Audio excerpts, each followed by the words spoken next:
Light snow drifts across the runway at Peenemünde rocket base. A starving Soviet prisoner grips a shovel beside a drainage ditch. He once flew at 5,000 meters over enemy lines. Now he weighs 38 kilograms and digs frozen mud. 400 meters away, a fueled Heinkel He-111 waits. Its engines sit cold, but remain ready for immediate flight. A young guard steps into the ditch to relieve himself. He is alone for several exposed seconds in falling snow. The shovel rises and drops once with crushing force. The guard collapses silently into frozen slush. The escape begins in that single irreversible moment. 6 months earlier, Lieutenant Mikhail WW2 flies over Lviv. His Yak fighter shudders under heavy anti-aircraft bursts below. A German Focke-Wulf locks tightly behind his tailplane. Cannon fire rips through the engine cowling at close range. Fuel ignites and smoke floods the cockpit within seconds. He bails out at 2,000 feet above white fields. He lands hard, stumbles forward, and tries to run. German rifles surround him in a tightening ring of steel. He survives the fall but cannot outrun capture. Rough hands seize him, and the sky disappears. He attempts escape 3 times from different prisoner camps. Each attempt ends in beatings and reduced rations afterward. After the 3rd attempt, authorities mark him dangerous and subversive. He is transferred to Sachsenhausen concentration camp under guard. Electric fences surround barracks, yards, and narrow corridors. Machine guns cover every straight approach and blind corner. Prisoners work 12-hour shifts on starvation calories daily. Men collapse during roll call and vanish by morning smoke. He studies guard rotations instead of sleeping at night. He waits for movement that creates a usable gap. In October 1944, a transport list calls for technicians. He volunteers because movement means delay, and delay means survival. He arrives at Peenemünde during a cold Baltic blackout. By morning, rockets stand upright like steel towers beyond fences. He works near bombers parked on open concrete each day. He cannot read German cockpit labels or technical markings, so he memorizes pilot hand movements in strict sequence. Switch, lever, dial, and valve become silent instructions. He watches engines start again and again under guard supervision. He rebuilds the entire procedure in memory without writing. Inside a dim barracks, he approaches Ivan Kravchenko quietly. Informants trade names for bread and small privileges from guards. One careless whisper ends at the gallows near the fence. WW2 describes a bomber marked GA near the hangars. It remains fueled for senior officer flights each morning. The cockpit holds more than 100 labeled switches. He recites the startup sequence from memory without pause. We take it. 9 prisoners commit after quiet talks during labor shifts. If one man breaks under questioning, all 10 will hang. You speak only when spoken to. They rehearse walking patterns beside the runway under supervision. They time patrol turns and blind angles near drainage ditches. They confirm the Heinkel remains fueled every morning.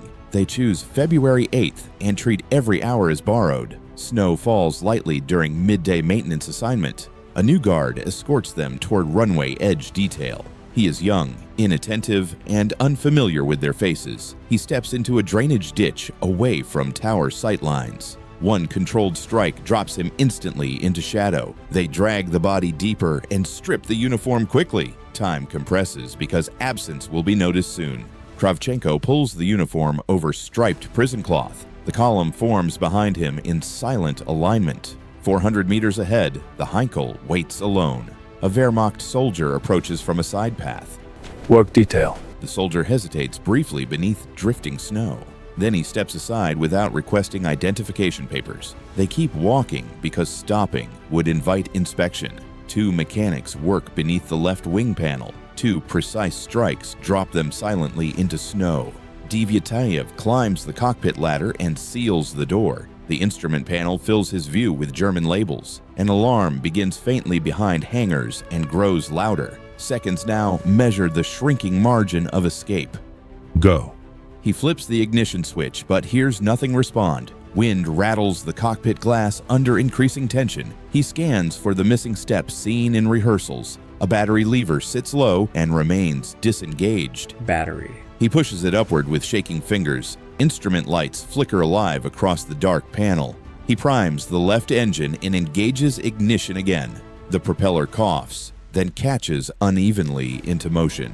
He repeats the sequence on the right engine. Both engines run unevenly under cold conditions. He releases the brakes and the bomber lurches forward. Differential braking controls steering through foot pressure. His weakened legs misjudge force and the aircraft swerves. Left. He corrects and aligns toward the runway center line. A military truck accelerates behind them onto the strip. Soldiers raise rifles and brace against metal panels. He pushes both throttles forward to maximum power. The Heinkel surges heavy with fuel and 10 starved bodies. Bullets strike the fuselage with tearing metallic cracks. He pulls back on the control column with full strength. The column barely moves under malnourished shoulders. Pull! Kravchenko forces into the cockpit and grips firmly. Together they haul against resistance and vibration. The runway end approaches with terrifying speed. The nose rises and wheels leave concrete by meters. They clear the fence as anti-aircraft bursts open. Hold steady. Cloud cover hides them briefly from direct sight lines. He turns east by compass without navigational charts. A thin stream of smoke trails from the left engine. The cockpit fills with the smell of burning oil. Fuel leak. He reduces power on the failing engine immediately. Airspeed drops and the bomber yaws violently left. They remain deep in German territory without support. East. The damaged engine coughs, surges, then weakens again. The aircraft trembles under uneven thrust and strain. Craters and burned villages mark the approaching front. Soviet anti-aircraft batteries open fire without warning.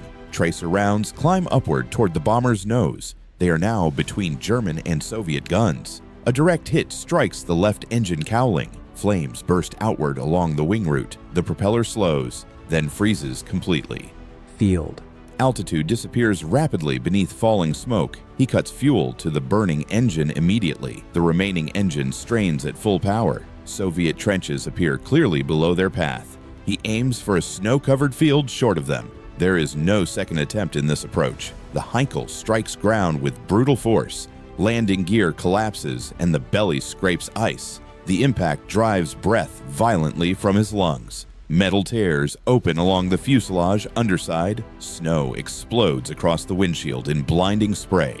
The right propeller shatters into spinning fragments. The bomber grinds forward before finally stopping. Out! Fuel drips onto heated casing and smoke hangs low. Devyatov forces the cockpit door open against twisted frame. Cold air floods inside and burns his lungs sharply. He drops into snow and moves away from the wing. Soviet soldiers rush forward with rifles raised. Safety catches click as muzzles track movement. Soviet Air Force. No rifle lowers under gray winter light. He is interrogated for weeks under suspicion. His rank is stripped without restoration. He is assigned to a penal military unit. The door locks behind him.